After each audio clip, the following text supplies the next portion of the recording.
Boa noite. A caminho das presidenciais, esta noite o debate é entre Catarina Martins e Henrique Gouveia Melo. Bem-vindos. O sorteio ditou que começa Henrique Gouveia Melo e termina Catarina Martins. A semana fechou na sexta-feira com uma greve na função pública contra o pacote laboral do Governo, a dar um sinal já para a greve geral de 11 de dezembro.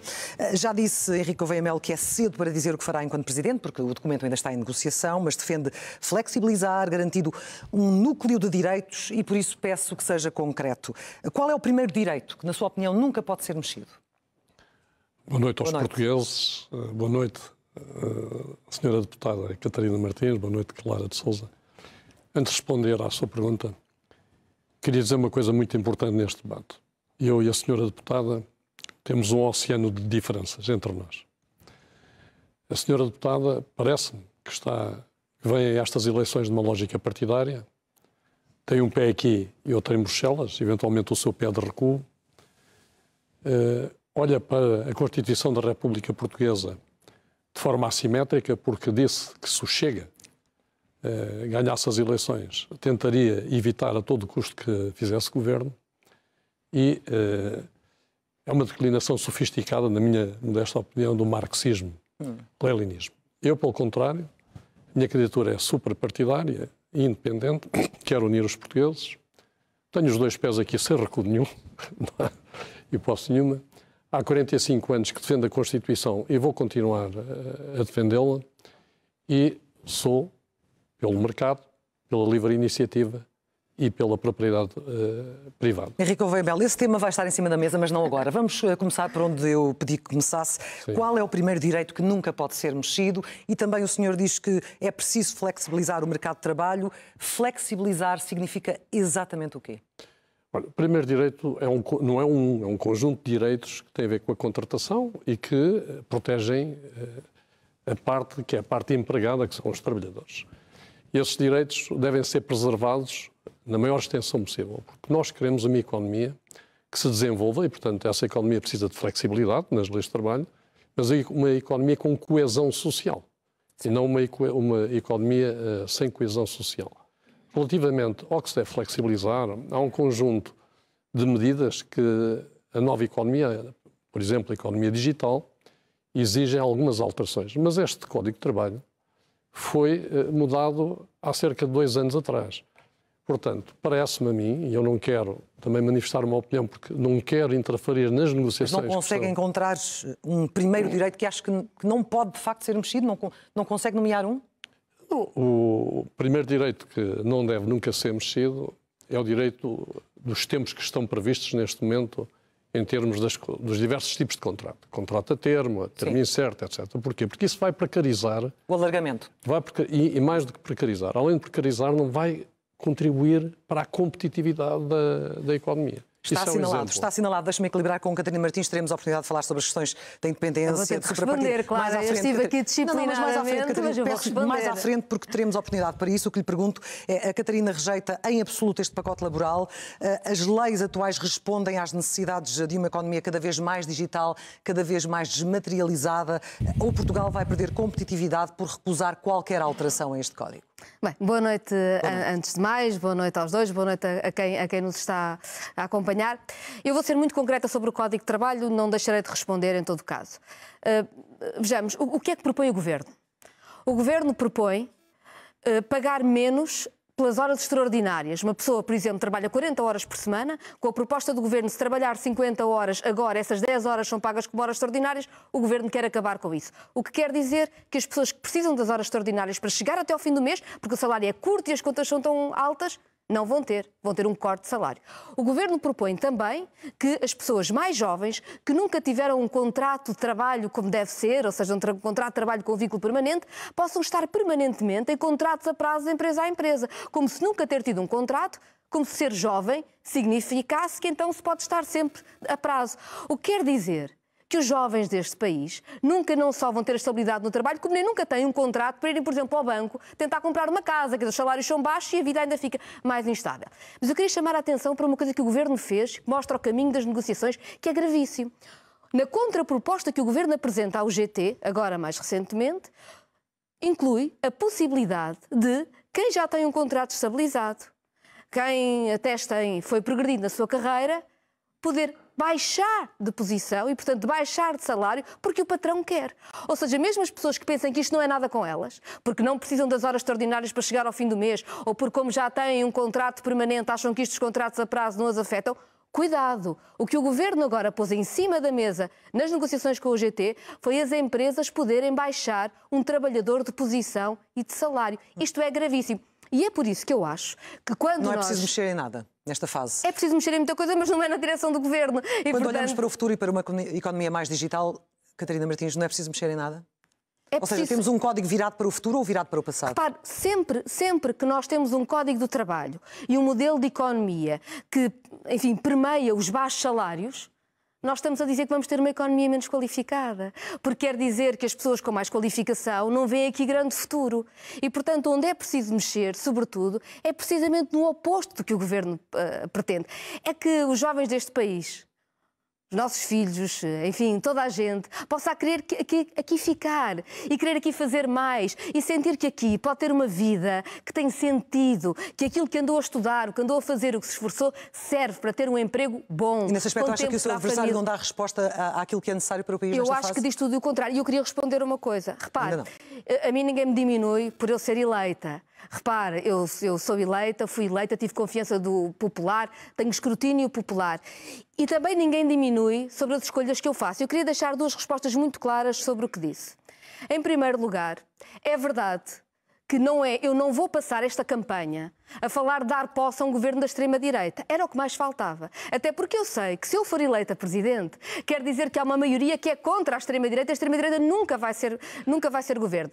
Mas também lhe digo mais, porque eu estou aqui para defender a liberdade e não para andar a falar dos sonhos salazarentos de André Ventura ou das suas tropelias. E vou fazer a campanha assim. Claro que cumprirei sempre, escrurulosamente, a Constituição. E só mais uma coisa. Vamos desenvolver isso mais à frente, Catarina Martins. Eu peço desculpa, vou equilibrar os tempos. Deixou o Gouveia Melo dizer. É que já estamos muito desequilibrados. Nós teremos 30 segundos, Clara, 30 segundos.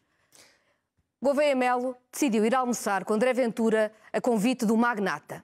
Eu acho que isto sim é falta de independência. Acho que fez mal em ir almoçar com a extrema-direita e acho que fez mal em aceitar um convite com o magnata, porque nós temos que decidir quem é que defendemos. São os magnatas ou se quem constrói o país com o seu trabalho. Henrique Gouveia Melo pode dar a resposta, porque claramente este tema apropriou-se da mesa e o Código de Trabalho fica para um segundo plano. Faça favor de responder, por favor. Não, a questão do almoço, eu não vejo isto a almoçar com o magnata ou com o indivíduo da extrema-direita. Todos nós temos que conhecer quem quer estar na função presidencial, tem que conhecer os atores políticos todos. E foi nesse sentido que aceitei o almoço. Bem, avancemos então, porque toda a gente só almoça com quem gosta. Nesta matéria já ficámos conversados, apesar de querer colocar outras questões nesta área um pouco mais à frente, mas os setores da saúde e da educação foram aqueles que foram mais afetados pela greve de sexta-feira.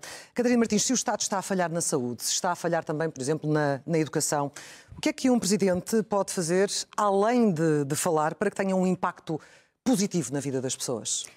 É preciso começar a falar de coisas concretas, ou seja, eu ouço falar do Pacto da Saúde. São palavras vazias, não é? Quando eu entrei na escola já se falava de reformas estruturais. O que é que isso quer dizer? Não quer dizer nada.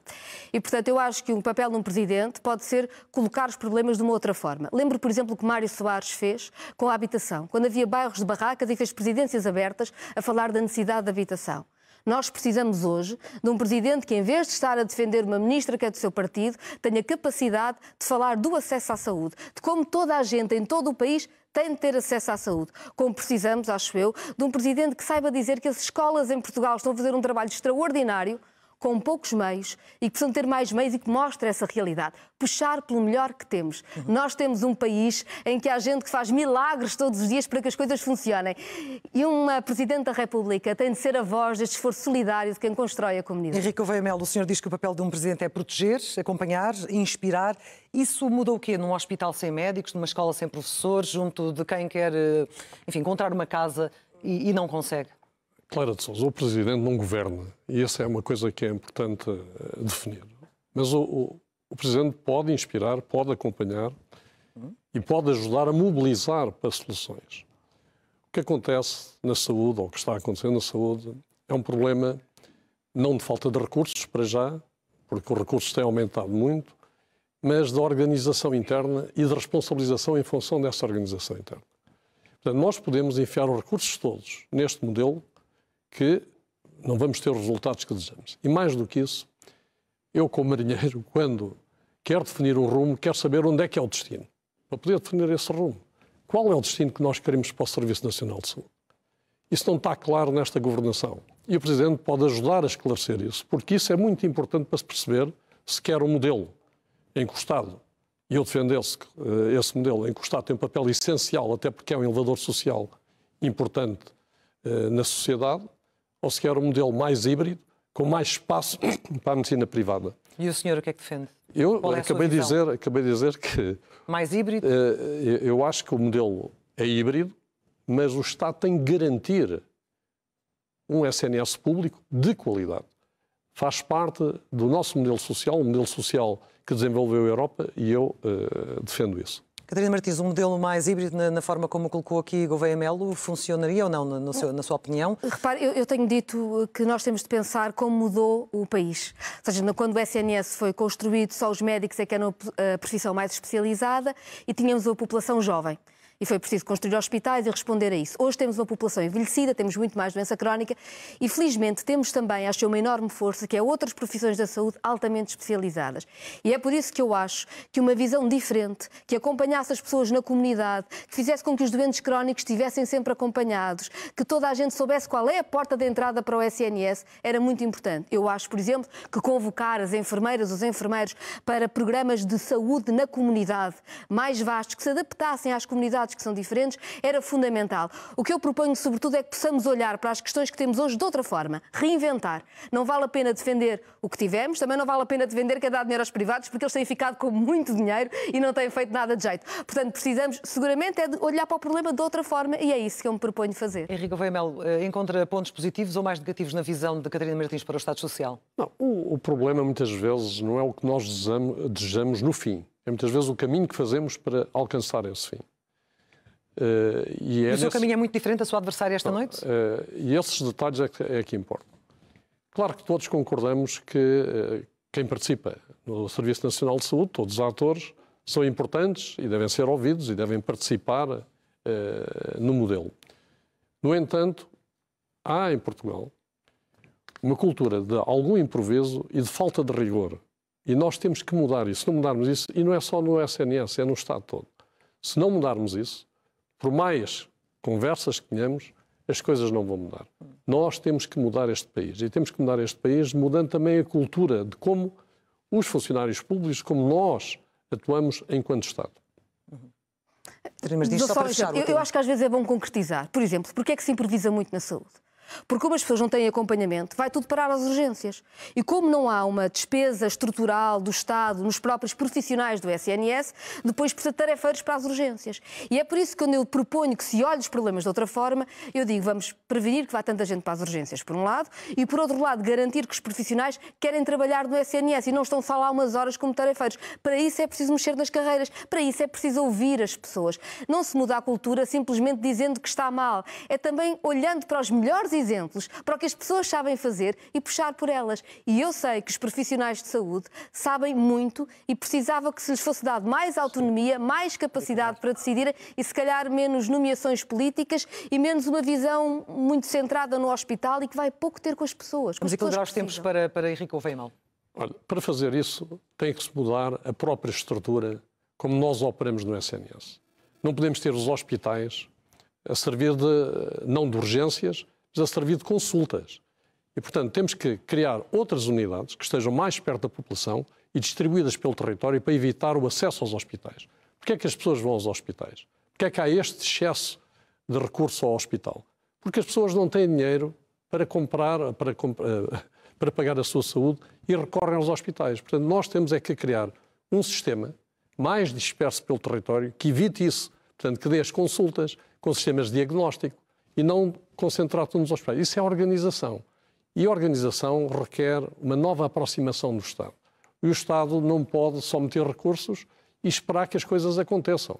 E, portanto, eu espero que o atual governo olhe para isso de uma nova forma. Aproveitando que se fala de saúde, falemos então da saúde da democracia, perante a crescente agressividade do debate político dentro e fora do Parlamento, com o aumento da intolerância, com a crescente polarização social. Henrique Gouveia Melo, vê hoje riscos reais para a qualidade da democracia portuguesa e, se sim, de que forma é que o Presidente a pode proteger? Os riscos reais existem. Há um conjunto de propostas que não são benéficas para a democracia. Vamos concretizar. As propostas, por exemplo, de um dos candidatos que quer concorrer à presidência e quer mudar a presidência, mudando o nosso sistema, para poder executar um outro tipo de regime, que não sei qual é que será, é um perigo para a democracia e deve ser, e tem que ser escrutinado. Mas há outros perigos para a democracia. Nós, por exemplo, neste momento, parece-me a mim, isto foi evidente há dias, parece que deixámos construir sem querer um sistema de vigilância da classe política.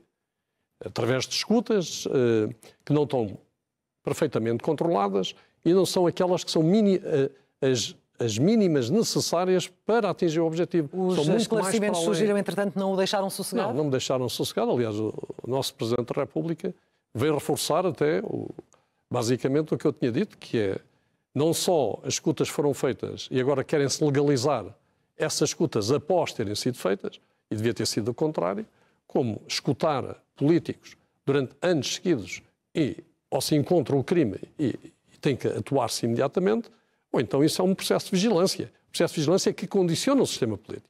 E nós, a separação de poderes, não podemos permitir, porque isso também é mau para a democracia, não podemos permitir que o poder judicial condicione o poder político. Isso, para mim, é uma linha vermelha que vou tentar combater se for eleito Presidente da República. Catarina Martins, onde vê os riscos são reais para a qualidade da democracia e como é que um Presidente a pode proteger? Há riscos reais. Eu também acho que os casos da Justiça mostram isso, ou seja, nós precisamos muito da autonomia da Justiça, para isso a Justiça tem ela própria que estar à altura dessa autonomia, porque só assim é que o Estado de Direito funciona, o Estado de Direito democrático funciona. Mas eu acho que há um outro problema, tem a ver com a degradação do debate político, mas também a degradação da vida das pessoas, das condições de vida das pessoas. A degradação do debate político nós sabemos do que é o ódio, é o insulto, é o extremismo, a indecência presente para se esconder depois dos debates, que é preciso fazer, mas é também o modelo da economia. E é por isso que eu acho que é preciso que quem se candidata à Presidência da República tenha uma posição clara sobre o Código Laboral, porque senão não sabemos, afinal, do que é que se está a defender. Mas também acho isso, por exemplo, sobre a habitação. Porque nós vivemos no país que, enfim, a União Europeia diz é o país que tem as casas mais inflacionadas. Nós vivemos num país com esta julgo eu, miséria sobre todas as gerações, de termos adultos que têm de partilhar casa como se fossem estudantes eternos, ou pais que têm que morar na casa dos filhos com a sua família. Ora, eu acho que qualquer família tem de ter direito à sua casa e não são as gerações todas acumuladas com a sua autonomia, começar a sua vida. E o descrédito da democracia é quando a democracia não traz resposta à vida das pessoas. Eu acho que uma Presidente da República deve ter causas. Deve ter causas. E é assim, eu acho, Jorge Sampaio para mim é um grande exemplo, e é com as suas causas sobre a coesão, sobre um país mais igual. E eu acho que é muito importante abraçá-las, é muito importante nós defender. Para mim é uma causa. Não podemos continuar a achar que temos uma economia que depende do turismo. Aliás, em Portugal já toda a gente percebeu que o turismo pode ser, mas nesta quantidade é absurdo. E da especulação imobiliária, e depois as pessoas não têm casa. Como não podemos ter, julgo eu também, para terminar, uma outra realidade que é sobre quem é que paga o Estado Social. E nós temos um sistema fiscal muito injusto. Muito injusto. Nós temos, hoje saiu um estudo que diz que as grandes empresas multinacionais fogem nos seus planeamentos fiscais para fora com 2,9 milhões de euros por dia, e temos um regime de residentes não habituais que o que não paga em impostos servia para contratar 60 mil enfermeiros, só para as pessoas terem noção. O que quer dizer que quem vive do seu salário, quem às vezes até salários médios, um bocadinho mais do que médios, paga uma brutalidade de impostos para sustentar um Estado Social, porque temos um regime de injustiça que asfixia toda a gente ao permitir que estes não paguem impostos nenhum. Quando disse que é preciso saber o que é que se está a defender... saber de que lado é que se está. Eu não estou do lado dos magnatas nem do lado da extrema-direita. Quando diz que é preciso saber o que é que se está a defender, está a fazer uma crítica direta a Gouveia Melo?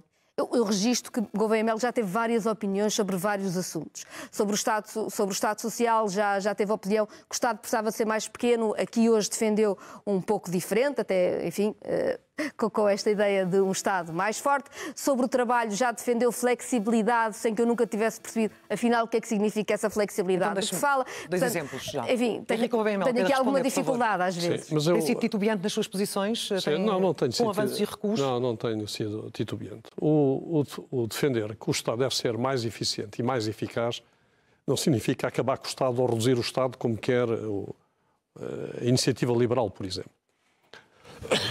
Sobre a habitação, eu partilho da preocupação da habitação dos nossos jovens. O que não partilho é da solução que normalmente o Bloco de Esquerda adota. Catarina Martins, candidata presidencial, muito prazer. Muito bem. A Catarina Martins também, porque foi líder do Bloco de Esquerda. A solução, muitas vezes, passa por comprometer o pleno usufruto da propriedade privada. Isso é que eu não concordo. Porquê? Porque é o Estado que tem que resolver o problema. Não são os particulares que têm que resolver o problema. Claro que os particulares, criadas as condições pelo Estado para contribuírem, hão de contribuir para a solução do problema. Portanto, isto é uma das coisas. Relativamente ao planeamento fiscal, eu sou contra qualquer fuga aos impostos e de planeamento fiscal. Mas também acho que o nosso Estado asfixia demasiado as empresas e as pessoas. O nosso Estado não se pode tornar... O nosso Estado, neste momento, está a tirar da economia cerca de 41% a 42% do PIB nacional. De facto, o que nós estamos a fazer é transferir riqueza que pode ser reprodutiva para uma riqueza que depois vai alimentar um Estado e, se o Estado não for eficiente, está a alimentar um Estado mau. Portanto, o Estado tem que ser eficiente e tem que ser eficaz. E eu, quando vejo muitas vezes estas soluções, quando se fala de Estado, é assim uma abstração. Não, o Estado, nós temos de ser tão exigentes com os privados como somos com o Estado também, e vice-versa. Deixa-me recuperar a questão dos riscos, porque há um poder presidencial que nunca foi utilizado desde 1976, que é o poder de demitir o governo por iniciativa própria. Em que circunstâncias é que Henrique Gouveia Melo poderia utilizar este poder? As que estão na Constituição da República Portuguesa são essas. Eu sou totalmente a favor da estabilidade governativa. E, portanto, nunca usaria um mecanismo desses, a não ser que tivesse qualquer coisa muito grave em termos do que são o regular funcionamento. Muito grave é o quê? Não, muito grave.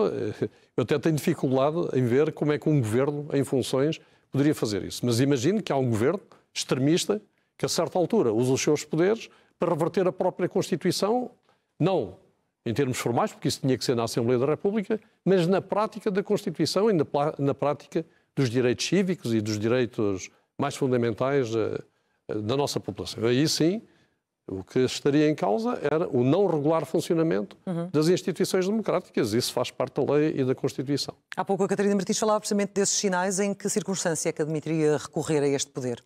Eu acho que a dissolução da Assembleia da República deve ser feita em uma situação limite em que o Parlamento não é capaz de soluções políticas. Eu sou, aliás, crítica da forma como Marcelo Rebelo de Sousa leu esses poderes presidenciais, já o disse antes. Acho que esta sucessão de soluções da Assembleia da República transformaram muito a Assembleia da República e o debate político num jogo taticista eleitoral, quando é que dá jeito de ir a eleições ou não ao governo que está e a chantagem que faz sobre a Assembleia da República, em vez de obrigar o Parlamento a discutir soluções. E, portanto, eu acho que um uso mais contido deste poder, ou seja, só para uma última instância, quando as instituições não estão a funcionar. O que seria para si em última instância? Repare, teríamos de ver, ou seja, eu percebo o Jorge Sampaio convocou eleições quando o António Guterres disse que não era capaz de continuar a ser governo e claramente não havia uma maioria na Assembleia da República na altura. Teve que convocar as eleições. Convocou, está certo. Ou seja, há momentos em que não há mesmo nenhuma solução, é preciso convocar eleições. Mas só as pessoas podem escolher. admite utilizar um poder que nunca foi utilizado nos nossos mais de 50 anos de democracia? Espero que não. Mas isso se saberá. Eu queria só dizer o seguinte, porque há pouco o Gouveia Melo estava a explicar um bocadinho o que é que pensa da economia, do que se faz. Repare, eu acho que para nós aliviarmos, por exemplo, a carga fiscal que tem quem vive do seu trabalho, e, por exemplo, coisas que eu acho que são terríveis como ao país, como o IVA, que é alto, mesmo porque quem tem muito baixo salário, quando vai ao supermercado, paga o IVA como toda a gente, não é? Portanto, há aqui um peso, até nos bens essenciais, que é excessivo. Eu acho que é preciso ir buscar a quem não paga e, portanto, combater as empresas que põem o dinheiro lá fora, combater as fortunas que não pagam impostos, combater estes regimes especiais. Gouveia Melo percebe que precisa de dinheiro para o Estado Social, mas não disse o que é que vai fazer. Eu bem sei que isto não são legislativas, eu não lhe estou a perguntar o que é que vai fazer, mas é de que lado é que está. Porque sabermos de que lado é que está é importante. Eu também acho... Está lançado o repto, Catarina Martins. Não, eu queria só explicar isto mais um ponto. Por exemplo, não é verdade que o Estado, se intervir para fazer baixar os preços da habitação, esteja a intervir sobre uma esfera privada. Porque o Estado já está a intervir sobre o direito à habitação, mas no sentido de tirar o direito, quando dá um regime fiscal que é benéfico a residentes não habituais, porque ajuda quem vem cá comprar casas de luxo que depois ficam vazias. Percebe onde eu quero chegar? Ou seja, não é... o Estado está sempre de algum lado. De que lado é que está? Eu estou do lado de uma economia livre e não estatizada. Porque uma economia estatizada e de planeamento central, que é muitas vezes defendida pela esquerda, mais à esquerda, é uma economia que já deu os resultados que deu. Criou miséria e depois, para que essa miséria, o sistema político pudesse perdurar, criou verdadeiramente autocracia e até violência política que nós não desejamos em Portugal. Portanto, de que lado é que eu estou? Estou do lado em que o Estado cria os ingredientes para uma economia saudável. E esses ingredientes é que não estão a ser criados. Porquê? Porque nós ainda estamos, muitas vezes, a tal coisa, não definimos para onde queremos ir. E depois andamos num rumo incerto. E eu acho que a economia, tirando alguns bens públicos e áreas sociais importantes, dos elevadores sociais, a educação, a habitação, a saúde, a economia deve responder, porque nós precisamos libertar o motor económico. Se não libertarmos o motor económico, nós vamos distribuir pobreza. E eu não sou adepto de distribuir pobreza. Eu não sou adepto da igualdade na pobreza. Eu sou adepto da maior igualdade possível na riqueza. E, claro, temos problemas graves neste país. 20% da nossa população está no limiar da pobreza. E temos que fazer qualquer coisa para tirar essa população, porque é uma pobreza, ainda por cima, estrutural, que muitas vezes passa de geração. E estas respostas não vêm, na sua opinião, de uma candidata de esquerda, como Catarina Martins, assumidamente de esquerda, e virão mais de alguém que se diz suprapartidário?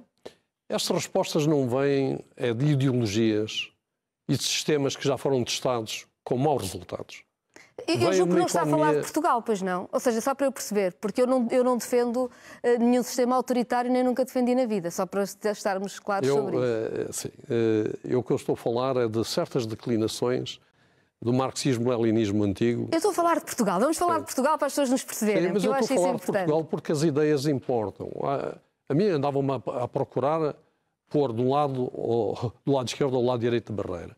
Mas quando falamos dessas ideias que depois influenciam as decisões, pelos vistos, só se aplicam a mim, não se aplicam aos outros. Essas ideias, as ideias de um Estado demasiado estatizado e com soluções estatizadas, não funcionaram no passado e não vão funcionar no futuro. Eu não acredito nisso. A REN, em Portugal, que é a energia, é privada. Os correios são privados. Os aeroportos foram privatizados. As telecomunicações são privadas. Libertar do Estado a economia, nós já libertámos. Nós até vendemos a TAP a um privado com o dinheiro da própria TAP. E o que ficámos foi mais frágeis. Repare, eu não quero dizer a Gouveia Melo onde é que ele se enquadra. Eu só quero perceber onde é que se enquadra. Eu acredito... Não percebeu? Não, porque, repare, diz-me que quer libertar o motor da economia. Isso é o quê? É libertar, por exemplo, do controle do Estado chinês, libertar a energia do controle do Estado chinês para que Portugal tenha poder para tomar decisões sobre o seu país, sobre a sua soberania, a sua energia? Não, libertar a economia é não asfixiar a economia com impostos, com taxas, com burocracias, com uma justiça lenta. E nós não estamos realmente a trabalhar nestas coisas estruturais que mudam verdadeiramente a economia. Mas como? Como? Nós temos que fazer uma reforma da justiça. Nós não podemos ter, por exemplo, a autoridade tributária a decidir durante 10 anos com recursos económicos congelados de uma determinada empresa. Nós não podemos ter um Estado de tal forma burocrática, com tantos centros de decisão, que para fazer o negócio em Portugal é preciso quase que ter uma paciência infinita, porque isso contraria a competitividade. E nós precisamos de uma economia competitiva se queremos um país diferente. Ficou claro as duas posições. Nós estamos praticamente no final, mas há ainda um último tema que eu quero lançar, porque é a altura de falar da NATO, da guerra na Europa, do papel de Portugal numa situação extrema. No ano passado, ainda não era candidato, Henrique Gouveia Melo disse que iríamos morrer onde fosse preciso para defender a Europa. Agora diz que Portugal não tem de ir para leste, que o nosso papel é no Atlântico. O que lhe pergunto é se mudou o ponteiro da sua bússola ou se estava errado quando disse que tínhamos de ir morrer onde fosse preciso. Não, claro. Não mudei nenhum ponteiro e continuo a afirmar as mesmas coisas. Nós pertencemos à NATO. A NATO é uma aliança defensiva que tem regras e nós vamos ter que respeitar essas regras se for necessário. Mas que eu saiba, não há nenhuma guerra. O nosso empenhamento, neste momento, dentro da Europa, pode ser um empenhamento mais a leste ou um empenhamento no Oceano Atlântico, também faz parte da Europa e faz parte da NATO. E é nesse sentido que eu faço. Portanto, não tentem confundir as ideias. Não há aqui uma contradição. Não há uma contradição. O que há uma contradição é com a... Ou o recuo, pelo menos, da sua posição não em há nenhuma relação a essa coragem de ir para a frente. Não há contradição. O que há uma contradição é a deputada Catarina Martins, por exemplo, dizer que nós devemos desarmar unilateralmente, porque isso vai resolver o problema. Isso é de uma ingenuidade. Catarina Martins. Isso é de uma ingenuidade. Catarina Martins, devemos preparar o país ou não para cenários militares ou garantir que Portugal nunca entra neles? E em que posição é que fica a nossa participação na NATO? Porque é claramente contra a NATO. Repare, Gouveia Melo disse na apresentação da sua candidatura que a aliança com os Estados Unidos não garantiam a segurança da Europa. E eu estou de acordo, não garantem a segurança da Europa. Aliás, vê-se agora com o acordo que Trump quer impor à Ucrânia, que é, aliás, um aliado de Putin, como não garante a segurança da Europa. Nós temos Trump a dizer que Putin pode ficar com os territórios da Ucrânia que conquistou. Aliás, Putin dizia antes da invasão que queria conquistar os territórios numa ideia de czarista, de império czarista da Rússia. E Trump diz, Putin fica com o que quer e eu fico com as matérias raras, com os solos, vou fazer lá negócio. E, portanto, nós sabemos que os Estados Unidos não são segurança para a Europa. E a questão que eu lhe gostava de pôr é, continua a acreditar que a aliança com os Estados Unidos não garante a nossa segurança, ou mudou de ideias? Não mudei de ideias nenhumas. Sem os Estados Unidos, a nossa segurança é muito precária. E, no entanto, quero lhe dizer o seguinte, a senhora diz isso hoje, mas antes dizia que não devíamos investir na defesa. Era a Europa que não investia na defesa. E porque a Europa não investiu na defesa, é que estamos precisamente na situação atual. E a senhora tem culpa nisso também. Eu reparo que tem posições diferentes, porque eu até jogava que concordávamos mais. Porque eu ouvi-o dizer que a aliança com os Estados Unidos não garantiam a segurança. Eu estou de acordo, mas agora parece não garantir a segurança, mas vamos então viver na boca do globo. É um pouco estranho. E eu também o ouvi dizer que estava contra os 5% de despesa em defesa da NATO, porque disse, e bem, eu concordo, que isso significa, sobretudo, favorecer as indústrias da defesa alemã e francesa, e isso não tem nada a ver com os nossos interesses. E eu estou de acordo com isso. Eu nunca disse que devia haver um desarmamento unilateral. Aliás, eu sempre defendi o multilateralismo em tudo, até no desarmamento. Sempre defendi, aliás, que a Europa devia ter capacidade de articulação. Eu acho que há... do ponto de vista europeu, tem de haver uma capacidade de articulação. O que eu não acredito é em mandar os nossos jovens, ou seja que for que jovens, para uma guerra, defender interesses dos Estados Unidos, ou seja o que for.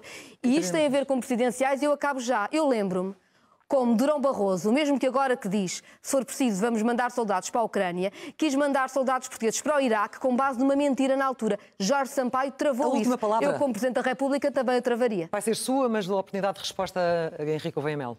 Olha, eu acho que, de alguma forma, a sua resposta é cínica. Porquê é que é cínica? Porque antes defendia que nós não nos devíamos armar e que não devíamos investir na defesa. E é por isso hoje que estamos perante o problema dos 5%. E, sem os Estados Unidos, teremos um problema de defesa muito grande. E queria lhe dizer que quem é aqui incoerente, se não permite-me dizer-lhe isto, desculpa, assim, diretamente, é a senhora deputada, que é uma incoerência da posição anterior com a posição atual. Para refechar, Catarina Martins. Dizer só que é verdade que eu falei muitas vezes contra despesas na defesa, por várias razões. Uma delas é que, por exemplo, em Portugal foi feita uma compra de submarinos, que teve, aliás, um escândalo de corrupção associado. Sei que não estou a dizer que tem alguma coisa a ver consigo, sei que não tem, mas que na Alemanha teve condenados por corrupção e em Portugal nunca se chegou até ao fundo. E, portanto, é preciso perceber que nestas despesas da defesa houve sempre muito mais interesses da indústria de armamento e muito mais corrupção do que a defesa dos interesses de Portugal e, sobretudo, do que a defesa da paz, que é o que nos deve mover. Peço desculpa, há aqui um desequilíbrio de 30 segundos, mas tenho que fechar. Henrique Gouveia Melo, Catarina Martins, muito